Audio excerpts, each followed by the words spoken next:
Hello, everyone, and welcome to this episode of Inlay Terms. I'm your host, Payman Ascari, and today we have with us a man with a great plan, Mr. Ian Bell. How's it going, Ian? Uh, Good to see you, Payman. Thank you for having me on. I'm looking forward to talking. So you have a really good presentation for us today, do you not? Well, I have a presentation that focuses on a critical and important message. I keep it very plain, and it's actually ideally geared for the layman. All right, so without further, I got the reference there, by the way. Without further ado, let's jump right into your slides. So if you could share your screen with us, please. Okay, I'm going to get the screen started here. Give me a second. Hey, first of all, my name's Ian Bell. I'm in Montreal, Canada. My website is virusfraud.org. And the talk today is about we are losing this war. We're in a global war, and I'm talking about the fact that we're losing this war. First of all, a little bit about me. I have a BA and a doctorate in psychology from the University of Ottawa. For a career, I had a small biomedical company. I'm now 65 and I'm retired. So now to the point of this talk. Now, all of us recognize that something is fundamentally wrong, not just in Canada, but across the world. And each of us is trying to do something in response to that wrong. The question is, what are we doing? What is it we hope to accomplish? And more importantly, what is it we have accomplished? And the purpose of the talk today is really about this latter part. What is it that we have accomplished? Now, I first need to start off by saying, who's my targeted audience? And this is important. This is critical for understanding this talk. As a general statement, the public is made up of three groups of people. So on the one side, we have our so-called freedom fighters, and these are people that understand that pretty much everything our governments tell us are lies. On the other end of the spectrum, we have the sheep and COVID zombies that swallow pretty much everything, all the lies our governments tell us. And then we have a huge group of people sitting in the middle that are on the fence. They're neither in the first group or the second group. Now, within this middle group, there's a huge number of people, and we're talking millions in Canada, that are against the global tyranny that we saw rolled out in 2020. Now, this group, they want to fight, they want to resist this tyranny, but they don't know who to fight, when to fight, and how to fight. They need leadership to fight this war that we're in, this global war in. And I refer to this group of people as our rank and file of our Freedom Army. So that's a term that you need to keep in mind when I talk throughout this presentation, the rank and file. So when I refer to the rank and file, it's only to those people that are middle, that are sitting on the fence, neither in the first group and the second group. Now, so who's my targeted audience of these three groups? My focus is only on the first people, on the first group, those of our so-called freedom fighters, those that call themselves freedom fighters here in Canada. These are my targeted audience, and you'll understand why as I go through this presentation. So we're in a global war. We saw that global war rolled out in 2020, and our enemy has a depopulation agenda. And that agenda is about eliminating the bulk of humanity. Now, if you've ever heard of the Georgia Stones, then you'll understand what this is. But we are literally the little people, and in this war, we're literally fighting for the right to be alive, to live. We're fighting for the right to have a future, and that needs to be understood and face value. So this is a war of elimination, and so either we eliminate our enemy or our enemy eliminates us. Now again, my targeted audience are the so-called freedom fighters here in Canada, and they accept this as fact. Okay, so now that you understand I'm talking about our freedom fighters, look at three particular facts. We know we're in a global war. Now, we can't win a war if we don't know who our enemy is that we must defeat to win it. So that's really the question. Who is the enemy we have to defeat to win this war? And if you turn to our so-called freedom fighters and ask them this question, for the most part, surprisingly, you're going to get the deer in the headlights look. They don't know, they don't even think about this question. Okay, fact number two. We can't win a war if we don't have an army to fight that war. Now, we saw a global army rolled out in 2020 right across the world in lockstep. All of the countries across the world imposed the COVID mandates. So we're up against a global army. These are the people that call themselves our so-called freedom fighters in Canada. Ask them what we're doing to counter this global army. Where is our army? Are we building our own army to fight this war? And for the most part, you get the deer in the headlights look.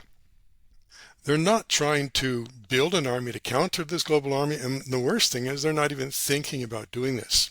Okay, fact number 3. So here we are outgunned, out-resourced, and outclassed in all ways except one. We've got only one strength, and that's our large-scale numbers.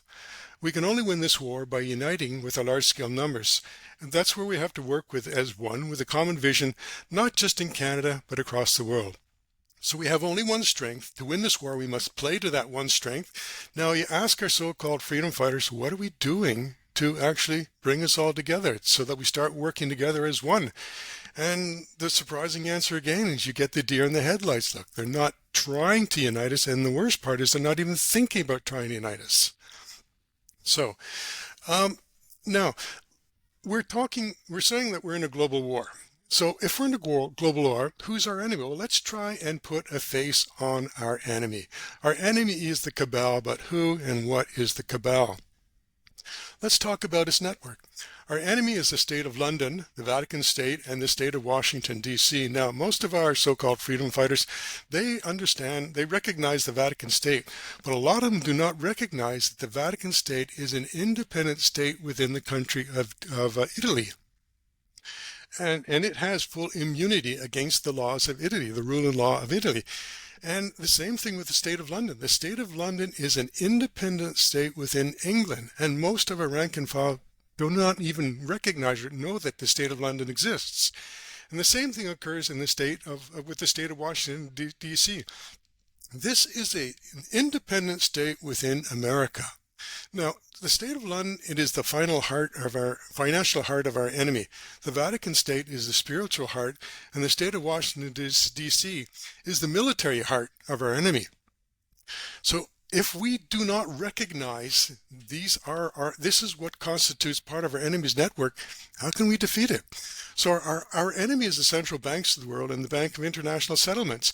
Now, most of our so-called freedom fighters are not paying much attention to the central banks and the Bank of International Settlement. Our enemy is the World Economic Forum, the World Health Organization, and the United Nations. Yeah, our so-called freedom fighters are paying attention to them, but for the most part, they're completely ineffective in countering them. If you want to understand that, just speak to somebody, talk to a guy by the name of James Rimouski, who has been closely following them and trying to counter them. Okay, on to our next enemy. Our enemy is the major tech firms. We've got Google, Facebook, TikTok, Twitter.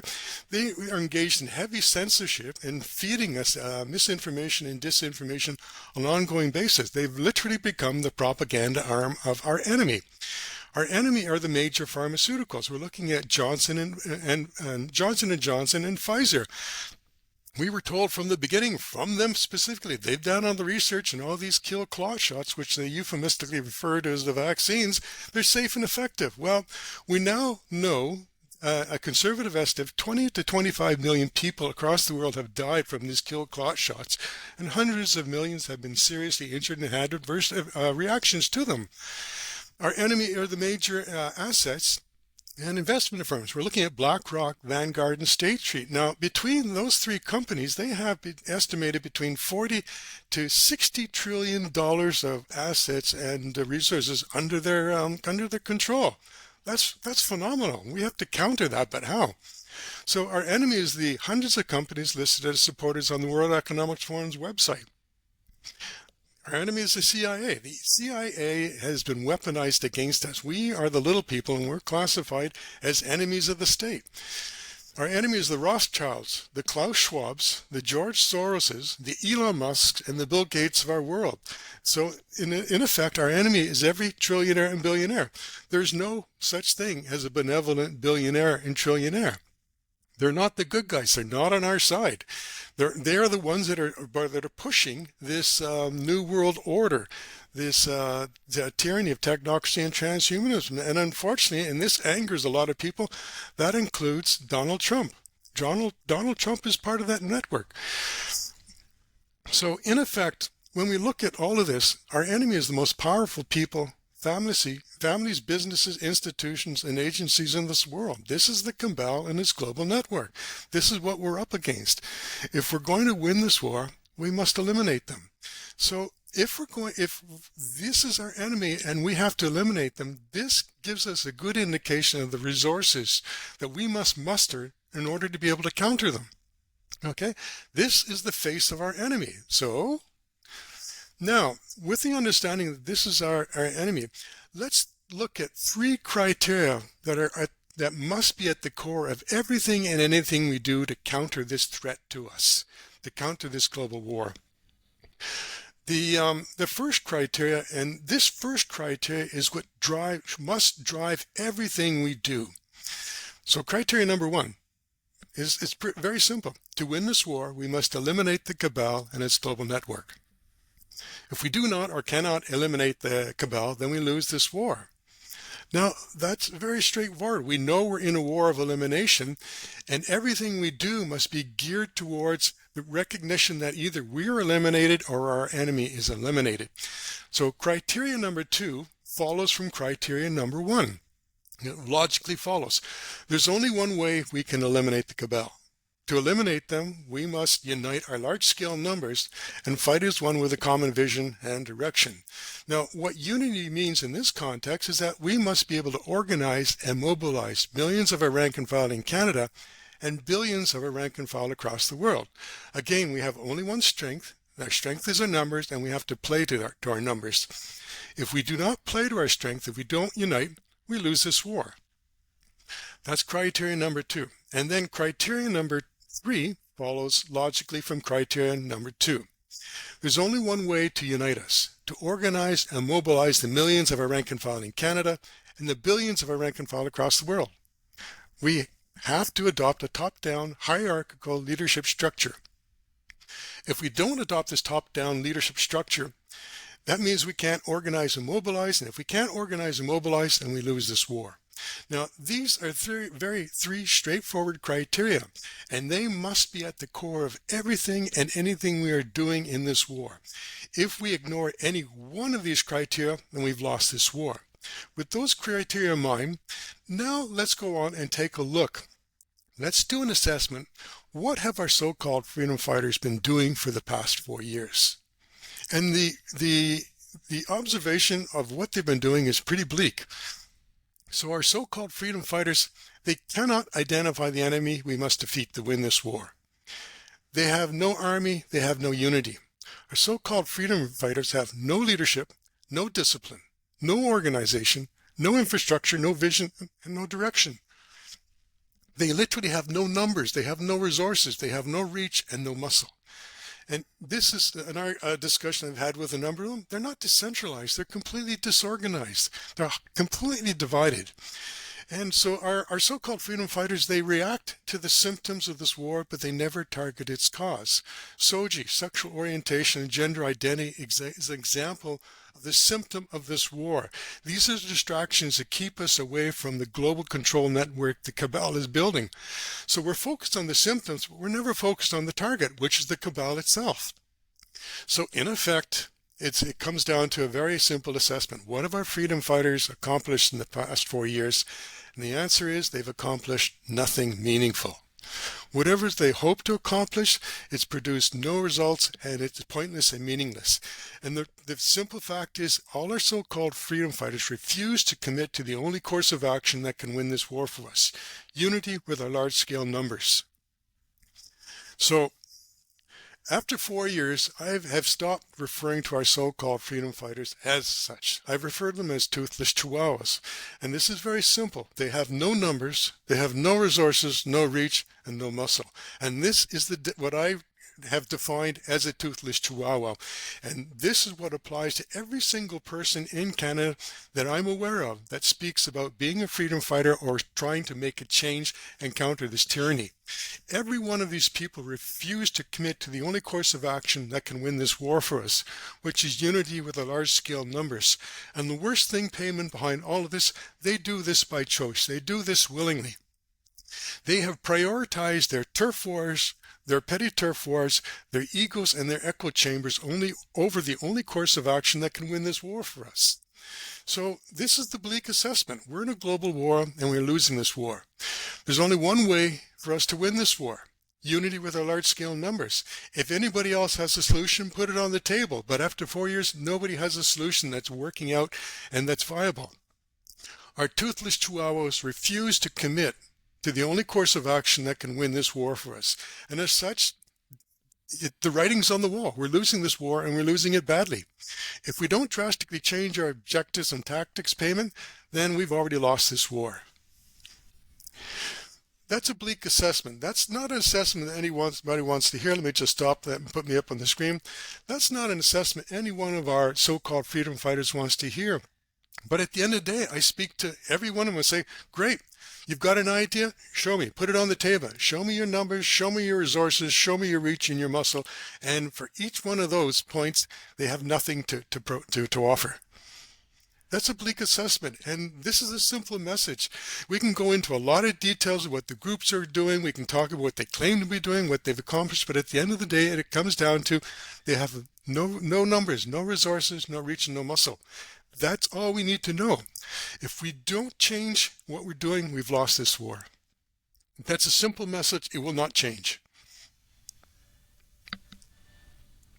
All right. So what is the Ian Bell suggestion for next steps? Actually, do you want to actually discuss that? Sure. Okay, let me bring up the screen share here. I'm just going to entire screen. There we go. So you should see the screen, correct? My website. I see it. Okay, I'm clicking on the tab. It's called Winning This War. This is my proposal for winning this war. I'm not going to go into the details of this. It's a 32-page proposal that I sent out to over 240 of our active and prominent freedom groups and people across Canada. I sent this out a couple of months back. And the whole idea behind this was to create what would be effectively called our Freedom Army under the leadership of prominent people, active people that have proven their worth in our freedom community that could actually lead this what I call our Freedom Army. And what the results I got was all of them ignored this unity proposal. This is a proposal for bringing us all together, for getting us to work under the umbrella of an organization that can muster the clouts and organize the clout to actually make an effective change, not just in Canada, but across the world. Again, you can go into the details of this, but I've actually followed up with several blog posts where I talked about the results. And the results simply boil down to all of our groups, all of our prominent leaders, they have prioritized what their petty turf wars, their egos and their echo chambers over working together. There's a serious problem here in the community.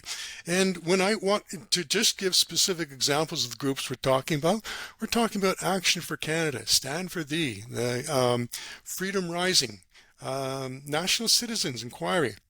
These are all groups which are saying unity, but only under my banner. They're not prepared to work together. They refuse to work together. And they're all engaged in talking about the problems. Now, I've been through your website. You've had some very intelligent and articulate people talking on your show, and I've actually enjoyed them, listening to them. I've gone through your website, and you and I share a lot of the same opinions. But what's happening is in all cases with all our groups, you and I, we're talking about the problem. We never talk about the solution. And the solution is very simple. As I mentioned, we have 3 criteria. The first criteria, we're in a global war against an enemy that has infinite resources, has a global army, and it imposed that and demonstrated that it has the capacity, the will, and the means to mount a global war against us. And we're being overwhelmed on all fronts, literally all fronts. We have only one way to counter that, Payman. We have to unite. We have to set aside our differences and unite. Now, the probability of us uniting is pretty low. But the reality of what everybody is doing right now means there is zero chance of winning this war. And if we continue along the same lines, the new world order is coming in. The tyranny of technocracy and transhumanism, it will be here. It's just inevitable. So The solution is very simple. In layman's terms, we have to learn to work together. We must work together. We're, Unfortunately, we're not trying to work together. You and I have share similar opinions. I've been through your website. I agree with a lot that you're saying, but at the end of the show, we'll each go our own way. And by the way, this is something I've encountered with everybody I've spoken to up to now. It's like talking to a brick wall. Everybody agrees that we're not effective, that we're not countering this tyranny, but none of us are willing to sit down and do what it takes to win this war. And that's a very bleak assessment. But at this point, I can't take any of our so-called freedom fighters seriously anymore because they refuse to commit to the only thing that'll win this war for us. When you reach out and you've made it clear that they're not listening to you, what is the number one argument they give as to why they don't want to take your suggestion? Well, the number one argument is simply ego. They don't like being called a toothless chihuahua. They don't like being told they have no numbers, no resources, no reach, and no muscle. And yet, the reason I'm speaking to them and as I point them out to them is that's exactly the case. I had one guy whose ego got the better of him, and he said, "I'm a lion. I'm going to go find other lions to work with." And I'm saying, "No, you've already show me what you're doing, and you've been doing this for the past 3 years, and you've got no numbers, you've got no resources, you have no reach and no muscle. And listen, there's nothing wrong. There's no shame in acknowledging that right now we have no numbers, resources, reach, or muscle. There's no shame in that. What we need to respond is that we recognize this is our weakness right now, and we have to learn to pool our resources together and work together. And that's where the egos, the turf wars, and the echo chambers kick in. They say, "No, we're not doing that." And a number of my contacts that I've spoken with have said that a lot of people are not interested in winning this war because they've created a nice little niche for themselves. Now remember, we're only talking about the so-called freedom fighters. They've created a little piece of turf where they get a lot of attention, and they like that. They like that spotlight. They like the donations that are coming in. They like the fact that they've got their own, they're a big fish in a little pond. But that's not winning this war for us. And remember, I'm only focused on our so-called freedom fighters. If the people who are so awake and claim to be aware of what's going on in the world, remember, we're fighting for the right to be alive and to have a future. If that's not incentive and motivation enough to get them to work together, if we can't get them working together, what hope is there for the other two groups, the people that are sitting on the fence, the millions of people in Canada, the billions across the world, and what is the hope for even going to some of those people we call I call the sheep in the COVID zone? What hope is there in actually reaching out to them? The people that claim to be leading this fight are the ones that will not work together.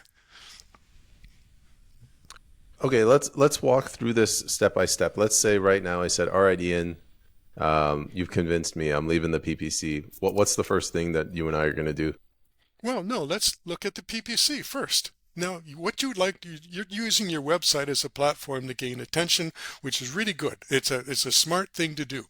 And Jason Levine is actually doing the same thing too. You're gaining exposure, you're really revealing the corruption, you're doing the right thing. But at the end of the day, what you're hoping to do is to get into the PPC. Now, this is my opinion based on what I've seen so far over the past 4 years of PPC. They're not gathering the attention. They're not gathering the numbers. They're not garnering those numbers. So you might actually get elected into the PPC, and you're very intelligent. You've demonstrated your ability to think, to reason. But once you're in the PPC, you're there. You have to support Maxime Bernier. And the best, he doesn't have any numbers. He doesn't have any numbers. He has very few resources. So at the end of the day, the best you can hopefully hope to achieve in that scenario is to win a paycheck, to earn a paycheck. In terms of implementing changes, unless you have the full backing of the country behind you, which is what my winning this war proposal was about in terms of backing a political party, the most that you can achieve or hope to achieve is to get a regular paycheck. Your heart's in the right place. I've read what you actually posted. You're intelligent, you're articulate, you would be a fine spokesman in Parliament, but unfortunately, the PPC don't have what it takes to actually push their agenda forward. Do you understand what I'm trying to say? No, that's fine. I'm just trying to flesh out this proposal, this plan. And let's say Jason Levine and myself, we walked away from what we're doing and we wanted to help you, Ian. What's the first thing that we're going to do? Like, what are the steps? Well, first of all, you wouldn't have to walk away from what you're doing. What I'm proposing, I'm not asking people to stop what they're doing. There are many wonderful ideas in this, in our what I call our toothless chihuahuas have. The problem is they refuse to work together. Now, look at the National Citizen Inquiry as an example. The National Citizens Inquiry is a superb idea. The reason it failed to get any traction is because it did not look at organizing and mobilizing rank and file. And what that simply means is we need to get the National Citizen Inquiry report out to every politician, every prominent law enforcement official, every top lawyer, every judge across Canada, doctors and so forth. It simply needs to get out there. And the only way to get that out there, we have to have our what I call our Freedom Army, working under orders to actually distribute it. So what my proposal about is building what I call the Freedom Army. It's simply think of it as an organization or an army which has a top-down leadership structure. Someone has to prioritize objectives and then issue orders and what we're going to focus on. Now, in every single business operates that way, a top-down structure. Every single army, every single institution, all of us are so familiar with the top-down leadership structure, we take it for granted and we do it every single day in our work lives. That is what I'm proposing as a solution to winning this war. Remember, we need an army to counter a global army. And the only way that's going to happen is with top-down leadership structure. So what I was proposing is simply a Freedom Army, which the top governing council I refer to as the National Council. That's composed of the top members who are elected based on merit, not merit, they're nominated and put in there based on merit, and they simply prioritize objectives and then issue orders to everybody else under down what we're going to do. It wouldn't require that you stop what you're doing in terms of trying to be a member of the PPC, but it does require that you subordinate your interests to whatever priority is established to this large group, what I call our Freedom Army, or a Freedom Alliance, whatever it is you want to call it. So it does not require that you stop trying to be a member of the PPC. If you read my proposal, you'll find out that it actually includes a portion there which is about putting our own political representatives in power so they represent our interests and not the interests of foreigners. So in that particular case, it has a place for you and Jason Levine specifically. It doesn't require you stop what you're doing. It simply requires that you subordinate what you're doing to the greater interests of us all working together, if that makes sense to you. And that's, by the way, what we do in our every single day work lives. If you go to work for a Microsoft, Coca-Cola, or any big corporation, everybody has their own separate responsibility. But with 1 million people, each doing their own separate thing, they're all working with a common vision direction to one particular goal. What's happening in our freedom community right now, we have 1 million things to do because we're all alone. Each of us has 1 million things we're trying to do, and we're ineffective in that effort. So what I'm proposing is simply doing exactly what we do in our everyday work lives. Every day we go to work, okay, let's all work together. We can't all decide what has to be done, so therefore we have a top leadership, and then a hierarchical leadership structure that follows from that, and we simply delegate responsibility to setting priority to that top, what I've heard of the top National Council. And by the way, I would put Jason Levine on that top council there for a specific reason. I would put Tom Marazzo and Ken Drysdale on that National Council. For example, Tom Marazzo and Ken Drysdale, they would be ideal for being focused specifically on logistics. Jason Levine would be there for communication. Jeremy McKenzie would be there for objectives and strategy and for energy. I mean, that guy's got something that I've not seen in anybody else before. These are people which have demonstrated their abilities. You, for example, for what you're working on right now, you would probably suit well on the provincial council or the regional council. Okay, I'm literally this. We have talented people in the freedom community, but they're pissing away their capabilities because they're all doing things alone. Listen, BlackRock alone. The company has what, 20, $30 trillion worth of asset control. How are we going to eliminate BlackRock just fighting alone as we are right now? Each of you has an invaluable contribution that you can make as part of what I refer to Freedom Army Canada and the freedom armies of the world.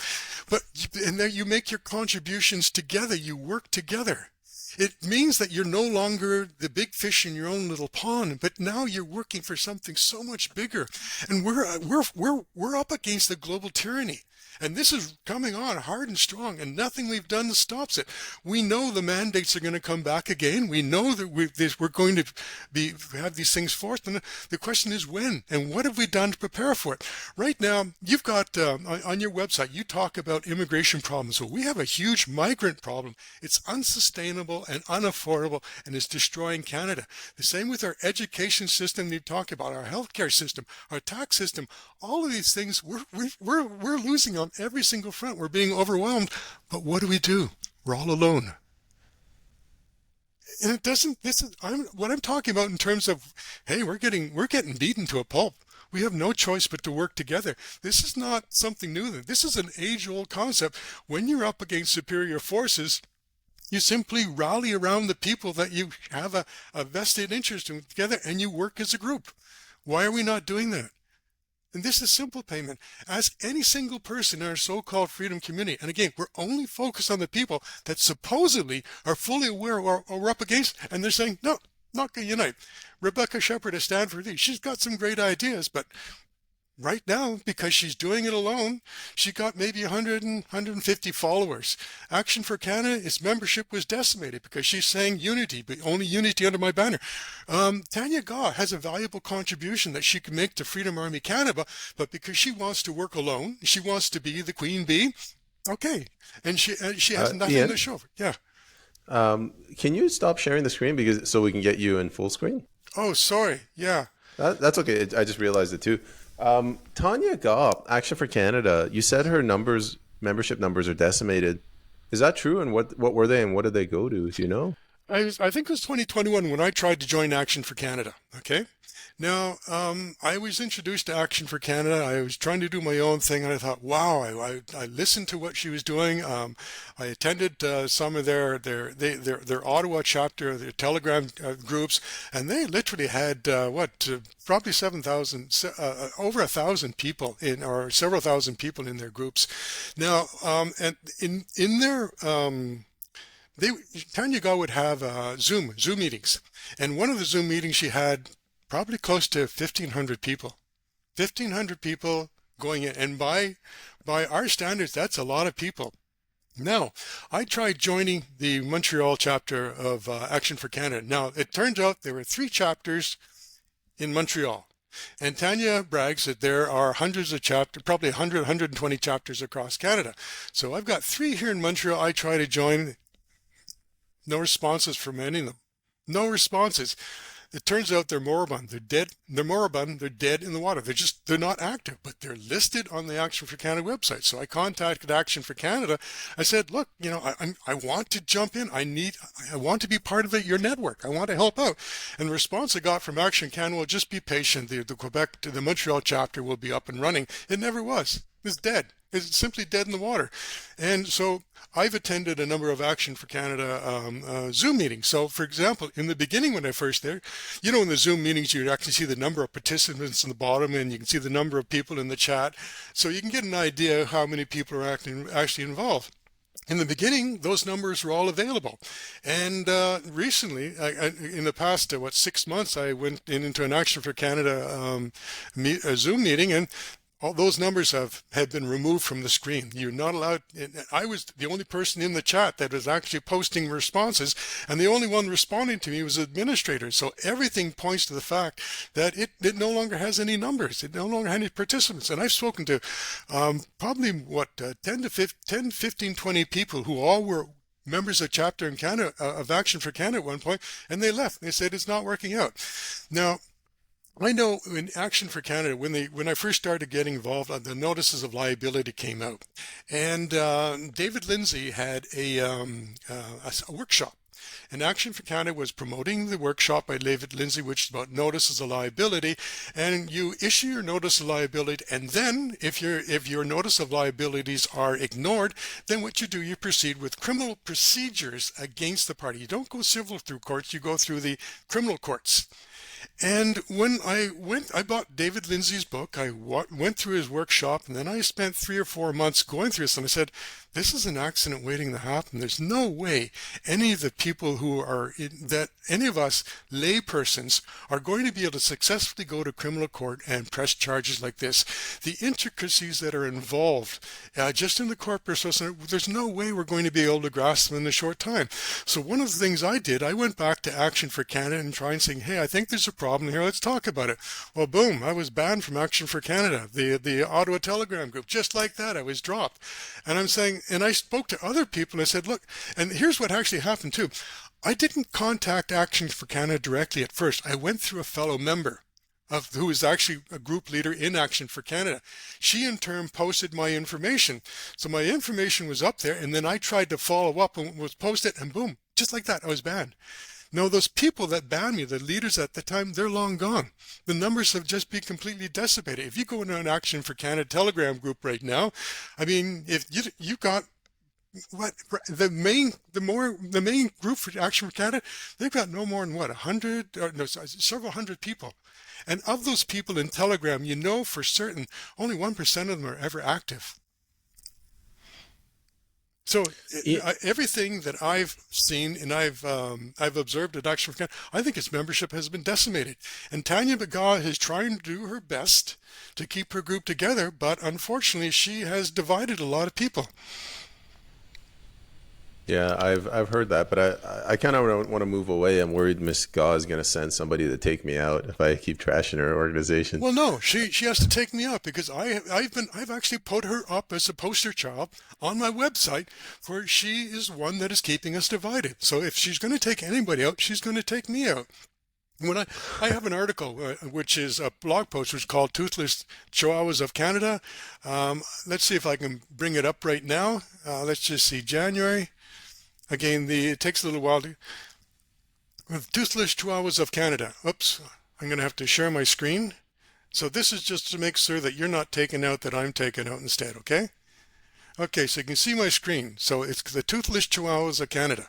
I'm going to click on this. And I've got Action for Canada. And I describe exactly what the problem is with Action for Canada right there. So again, if she's going to take anybody out, she takes me out, not you. Because you're just the messenger, and I'm the message.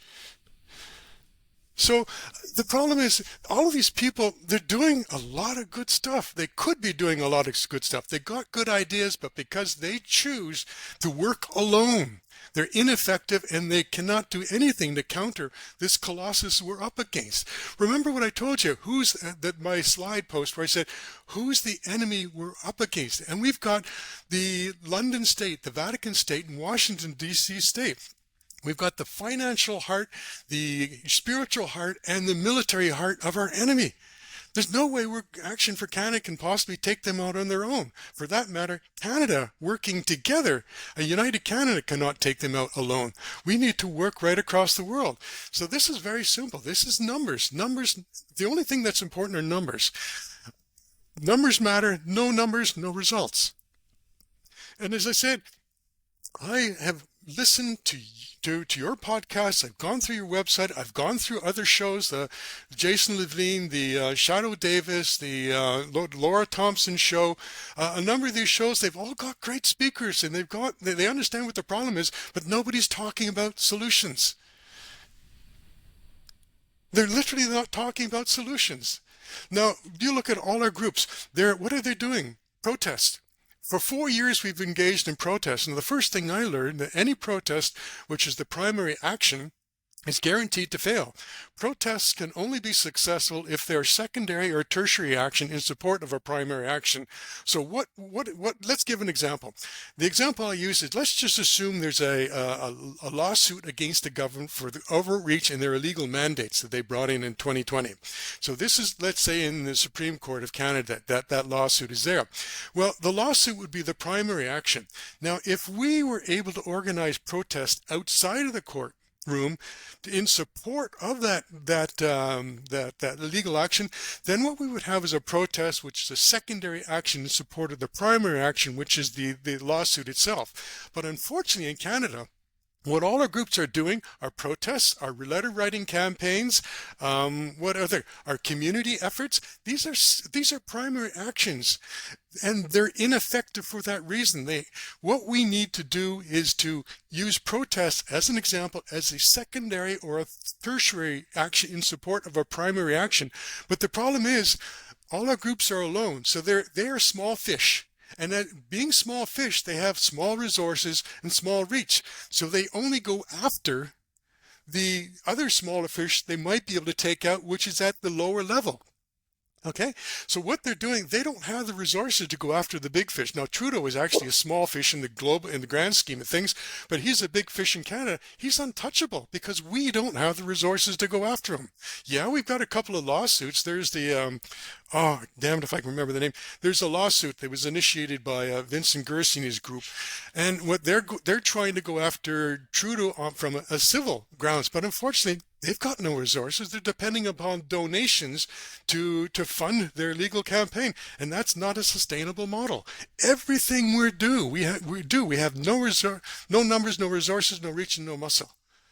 And that's just in Canada, and we need to mount a action across the world, and we're not doing that. We're not coordinating. This, in layman terms, is very simple. We refuse to unite ourselves, and the problem is our egos. Our egos are colossal and getting in the way.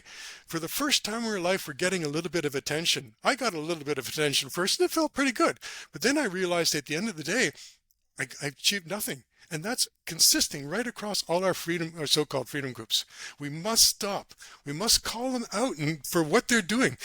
Every person, every donation and volunteer they get siphons critical resource away from what we need to mount an effective campaign.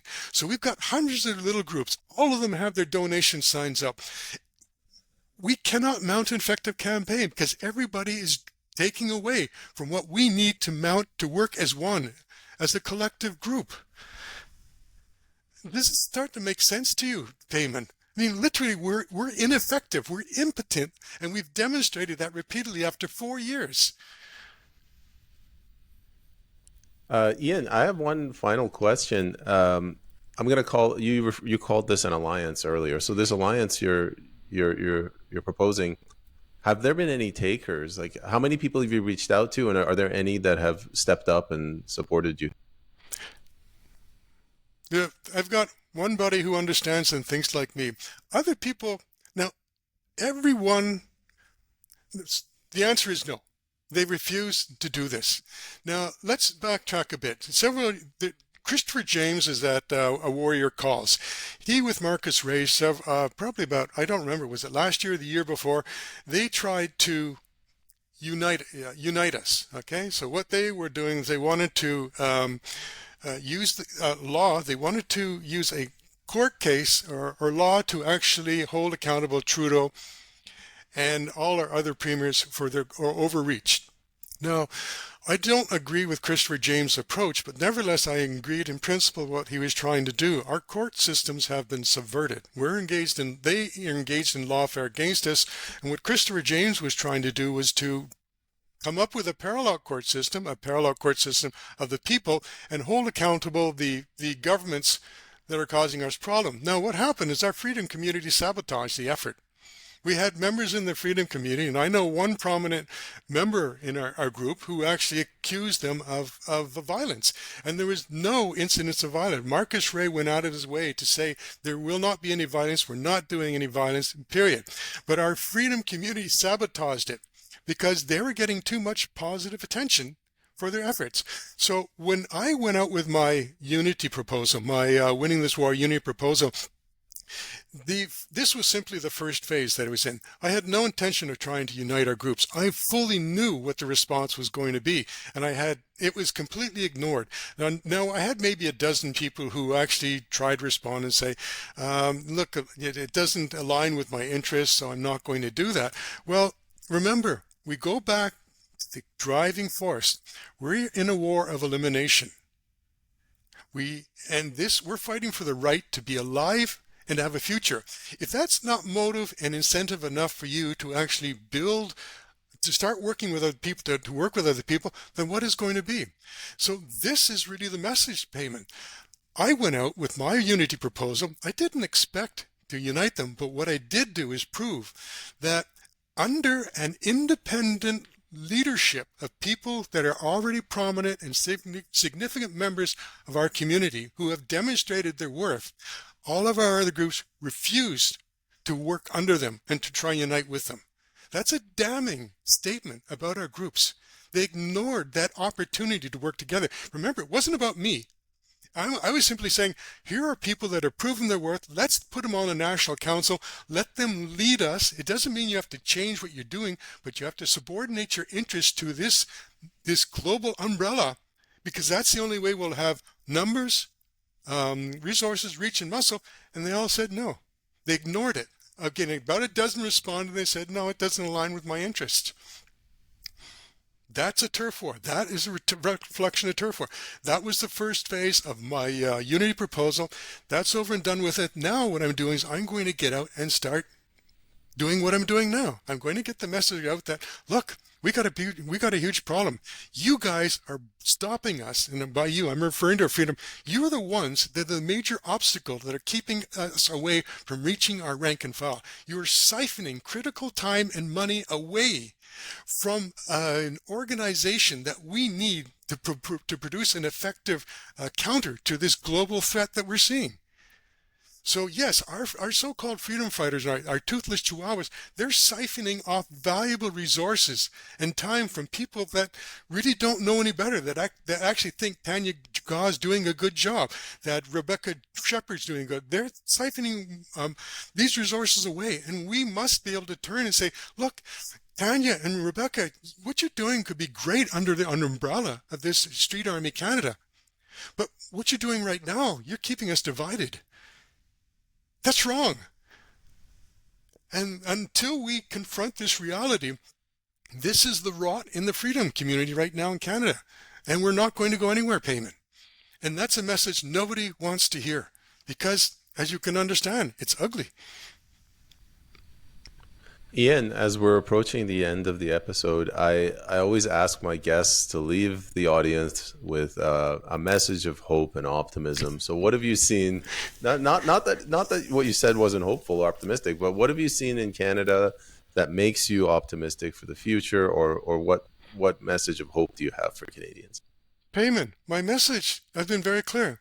If we don't drastically change our objectives and strategy, there is no positive message. There is no getting out of this.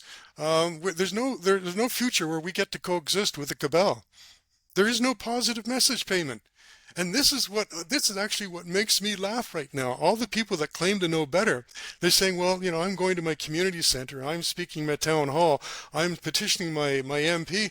None of them are producing any results. There's no way we get out of this in one piece, or actually we don't get out of this until we actually commit ourselves to the only course of action that'll win this war for us. There is no positive message, Payman. Technocracy and tyranny, technocracy and transhumanism is bearing down on us, and it's here to stay if we don't get our ass in gear and do what we need to do. There is no positive message, Payman. That's fine.